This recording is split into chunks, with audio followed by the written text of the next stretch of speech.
2014 నుంచి ప్రధాని మోదీ నాయకత్వంలో భారతదేశం ఆర్థికంగా బలపడింది.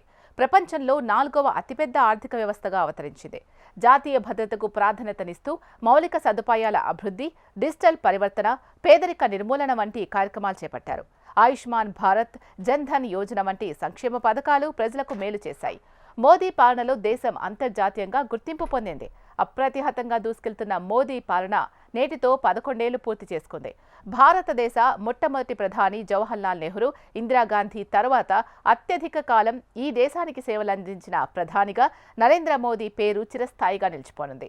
ఇంత పెద్ద ఘనత సాధించిన ప్రధాని మోదీ తన ఈ 11 ఏళ్ల పాలనలో దేశానికి ఏం చేశారు?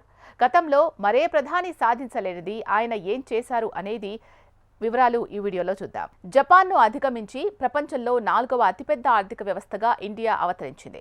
యునైటెడ్ స్టేట్స్, చైనా, జర్మనీ తర్వాత అతిపెద్ద ఆర్థిక వ్యవస్థ మనదే అని గర్వంగా ప్రతి భారతీయుడు చెప్పుకోవచ్చు.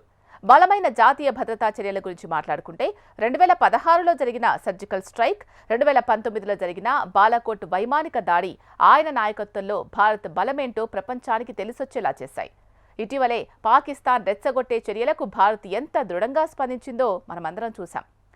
భారత్ మాలా హైవే నెట్వర్క్, స్మార్ట్ సిటీలు, రైలు, వాయు కనెక్టివిటీ, వేగవంతమైన విస్తరణ వంటి ప్రాజెక్టులు భారతదేశ స్థాయిని పెంచడంలో దోహదపడ్డాయి.